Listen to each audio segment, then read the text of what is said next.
Mathieu Bock-Côté. Pour lui, les idées n'ont pas de frontières.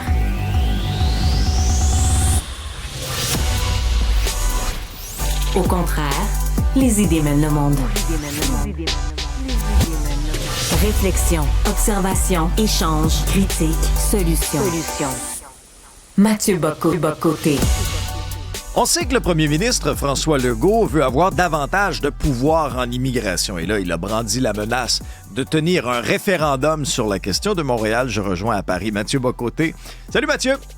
Hello! Ben, est-ce qu'il va réellement passer à l'action ou c'est un show de boucan? En fait, j'en ai parlé un peu hier, puis je me sens obligé d'y revenir tellement c'est une proposition qui en elle-même est forte, mais peut facilement devenir ridicule. Et c'est ce qui m'inquiète là-dedans. Il y a un côté quelquefois broche à foin à la CAQ, un côté artisanal. Ça fait à la fois le charisme du premier ministre, qui est quelquefois on a l'impression qu'il y a un côté... c'est jamais, comment dire, subtil, mais ça connecte avec le fond profond des Québécois. Mais là, qu'est-ce qui se passe là-dedans? François Legault, depuis des mois, nous dit, même au-delà de ça, depuis quelques années maintenant, l'immigration massive est en train de déstabiliser le Québec et même de le noyer. On se rappelle quand il a parlé de louisianisation. La louisianisation, c'est un concept qui n'est pas nouveau. Là. Ça remonte à loin dans notre histoire. Ça consiste à dire que c'est le destin, finalement, d'un effacement culturel et linguistique des francophones, comme il y a eu en Louisiane. On parlait aussi, dans les années 70, d'acadianisation. On comprend l'idée. Donc là, il parle d'une déstabilisation. Maintenant, c'est une déstabilisation de nos systèmes sociaux, parce que la crise de l'immigration ne remonte pas seulement à la crise des années présentes avec les demandeurs d'asile. Là. Objectivement, les seuils d'immigration sont exagérément élevés depuis au moins le début des années 2000, si c'est pas avant. Mais là, il y a un effet d'accumulation, puis là, les problèmes arrivent. Ensuite, François Legault dit Ottawa doit céder parce que la crise actuelle, elle est portée par les politiques folles d'Ottawa. Donc là, il dit puis pendant la campagne électorale, on veut tous les pouvoirs. Puis si on n'a pas tous les pouvoirs, c'est la survie de la nation québécoise qui est en question. Là, pour l'instant, ce qu'il faisait, il allait sur le mode peddler à Ottawa. Il allait à Ottawa, il demandait, on peut avoir les pouvoirs, s'il vous plaît? On peut pas les avoir, c'est correct, on rentre chez nous. Bon. On commence par comprendre. Et là, François Legault ne se contente plus, dit-il, de la stratégie du peddler. Et il dit le 30 juin, si au terme de la rencontre avec Justin Trudeau, j'ai pas les pouvoirs requis, mais je vais en faire un référendum pour réclamer les pleins pouvoirs en immigration. Donc là, OK, ça c'était pour la mise en contexte. Maintenant, de quoi on parle exactement? Est-ce qu'on parle d'un référendum qui, s'il est voté, par exemple, réclame les pleins pouvoirs?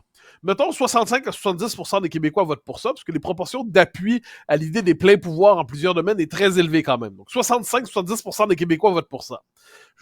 François Legault va à Ottawa avec son petit baluchon. Dans son baluchon, il y a 70%. Et là, Justin Trudeau dit non. Désolé, non. Vous revenez avec 75%, 85%, on s'en fout. Comme le dit Mark Miller, un État complet ne délègue pas ses pouvoirs en matière d'immigration. Sinon, c'est plus un vrai pays. On pourrait renverser la logique en disant que d'un point de vue québécois, effectivement, bonne idée de reprendre tous les pouvoirs, mais bon. Quoi qu'il en soit, là, qu'est-ce qu'il fait François Legault s'il y a un référendum gagnant? Ottawa cède rien. Dans un scénario normal, François Legault se tournerait vers l'indépendance. Mais il ne le fera pas parce que sa coalition électorale, en fait, sa coalition politique l'en empêche. Il est enfermé dans un choix stratégique où il perdrait trop de ses ministres s'il faisait ça. Donc là, il y a une autre option. Puis moi, je l'invite à y réfléchir dès maintenant parce que c'est maintenant que ça se décide. Si Ottawa dit non, eh bien, ce que j'appelle souvent une commission Bélanger-Campeau nouvelle, c'est-à-dire pour les années 2020, qui réfléchirait à l'avenir du Québec dans sa relation avec le Canada. Où en sommes-nous collectivement? Donc, la mise à jour des questions qu'on s'est posées au début des années 90 après l'échec de Mitch. Donc ça, qu'est-ce que ça veut dire? Immigration, démographie, transferts fédéraux, avenir économique du Québec. Donc là, il faudrait probablement, ce serait l'occasion d'une grande mise à jour de la question nationale. J'ajoute que ça lui permettrait de reprendre l'initiative dans les circonstances. Parce que là, pour l'instant, il l'a perdu. Et ça créerait une dynamique qui amènerait l'ensemble des Québécois à renouer avec la question nationale. Puis au terme de ça, on peut s'attendre à ce qu'il y ait effectivement une nouvelle proposition Canada-Québec ou à Toulouse, ou on sait jamais, une proposition sur la question de l'indépendance. Mais ce qui est certain, c'est que ce référendum-là, s'il se contente d'avoir 68% pour le oui, il va à Ottawa, Ottawa dit non, puis il sait faire. Mais là, c'est que c'est la fin de François Legault, puis c'est la fin sous le signe d'une humiliation terrible. Donc, j'espère que s'il prépare sérieusement ce référendum, j'espère qu'il le prépare en ayant dès maintenant sa question, son comité du oui, sa position de repli, puis qu'est-ce qu'il fait vraiment si on lui dit non? J'espère, parce que sinon, il aura contribué à affaiblir le Québec avec un référendum qu'il gagnerait sans être capable d'en avoir quoi que ce soit. Puis ça nous rappelle une chose, hein. Un référendum pour décider de l'indépendance, c'est qu'on se donne le droit pour nous-mêmes de faire l'indépendance.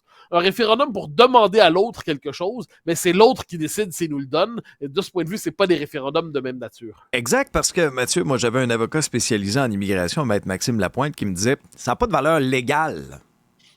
Ouais, alors, j'entends l'argument. Ça a pas de valeur. Il y a dans le droit canadien, depuis la loi C20, puis non, pas, avant la loi C20, il y avait le jugement de la Cour suprême sur la question de la sécession. Donc, on reconnaît qu'Ottawa, si une province arrive avec une demande fondée, et de bonne foi, il y a une obligation de négocier à Ottawa. Mais comment cette obligation de négocier va être traitée? Est-ce que c'est bon, d'accord, on discute pendant 5 minutes, parfois on n'est pas d'accord, merci, au revoir. Donc, théoriquement, Elle ça, a c'est été le point de traitée. vue mais voilà, c'est le point de vue, je dirais, de beaucoup d'autonomistes des années fin 90, début 2000 surtout, qui disaient il faut s'emparer du jugement de la Cour suprême sur la sécession pour être capable de l'instrumentaliser d'un point de vue québécois et en forçant Ottawa à négocier pour ceux qui voudraient une nouvelle constitution, un nouveau partage des pouvoirs. Ça n'a jamais été tenté vraiment. Donc, ça pourrait être ça, mais moi, je pense vraiment que la réaction d'Ottawa, c'est parfait, on a négocié, non merci, très bien. Mais là, cela dit, n'a pas de portée, n'est pas d'obligation juridique, mais moi, je suis de la vieille école là-dessus. Moi, je crois que le politique est plus important que le droit. C'est-à-dire, le droit, ça se modifie. Le droit, ça change. Puis quand il y a un choc entre deux quand d'un côté, il y a le politique, de l'autre côté, il y a le droit, ben, finalement, c'est plus au droit de s'adapter que l'inverse. Donc ça, un référendum qui aurait une majorité forte créerait un moment politique dont il faudrait tenir compte. Mais c'est à ce moment-là qu'il faut avoir des politiques à la hauteur du moment qu'ils veulent créer. C'est à ce moment que ça apparaisse dans mon esprit une forêt de points d'interrogation. Il y a de la grande visite en ville. Le premier ministre français, Gabriel Attal. On va bien sûr parler de souveraineté, d'indépendance. C'est clair qu'il sera questionné là-dessus, mais déjà, dans les heures précédant sa venue, Québec solidaire, qui a fait une déclaration, ne pense pas que le Québec a besoin de la France pour faire son indépendance. Non, mais j'ai vu la vidéo, c'est Jean-François Lisée qui l'a tweeté. Puis là, je me suis dit, je vais être poli. Mais j'y parviendrai pas complètement. Donc, je vais me contenter de dire gang de ticounes. J'ai vu ça, je les ai trouvés consternants de bêtises. C'est Grandmont, je crois, qui est là et qui dit, ben, vous savez, le gouvernement Attal, c'est un gouvernement de droite. On n'est pas d'accord sur les retraites, on n'est pas d'accord sur ce qu'il a fait à l'éducation. Donc, vu qu'on n'est pas d'accord, on compte pas sur eux pour nous soutenir dans le cas d'une transition vers l'indépendance. Non, de quoi tu parles, bonhomme? De quoi tu parles? Fondamentalement, premièrement, il se mêle de politique intérieure française. C'est un droit qui est accordé aux individus, mais lui, c'est un élu. C'est un élu. Donc là, puis à la rigueur, il peut s'en préoccuper en d'autres circonstances. Je sais pas, moi, s'il y avait une visite de Jean-Luc Mélenchon au Québec, le chef de la gauche radicale française, encore pourrait-il. Mais là, tu as le premier ministre français. Il s'agit de reconstituer le lien Québec-France, qu'on sait qu'il est toujours remis en question non seulement par Ottawa, mais par une partie du Quai d'Orsay en France, qui voudrait en finir avec cette relation particulière.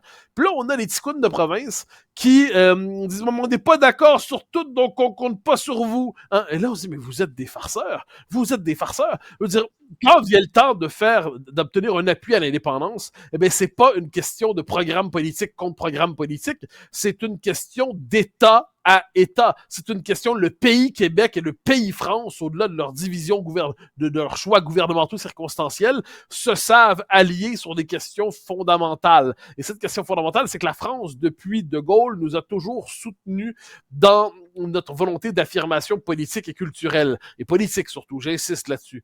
Donc là, voyant QS dire cela, j'ose croire qu'il ne représente pas tout QS. D'ailleurs, Nadeau-Dubois, lui, a eu des propos plus nuancés, c'est important de le dire, mais là, j'ai l'impression qu'on a sorti, en fait, les farceurs de la bande et on leur a donné le crachoir le temps de commenter quelque chose d'important. Je veux dire, qu'il soit de gauche, qu'il soit de droite en France, de centre, peu importe, si que la France soit gouvernée par Gabriel Attal, qu'elle soit gouvernée par Jordan Bardella, qu'elle soit gouvernée par François-Xavier Bellamy, là je nomme des têtes de figure, qu'elle soit gouvernée par Emmanuel Macron, par Marine Le Pen, par Jean-Luc Mélenchon, qu'elle soit gouvernée par le centre, par la droite, par la gauche, c'est pas la question. La question, c'est si la France, pays allié, mère patrie des Québécois, va nous soutenir dans ce moment-là. Et je trouve qu'il y avait une espèce de désinvolture. C'était l'école des cancres, comme a dit Lisée. Je pense qu'il avait tout à fait raison là-dessus. Donc, il faut juste leur rappeler que les intérêts des nations sont plus importants que les appuis, les orientations circonstancielles des gouvernements. Ce qu'on demande, c'est pas l'appui du gouvernemental. Ce qu'on demande, c'est l'appui de la France. C'est pas la même chose.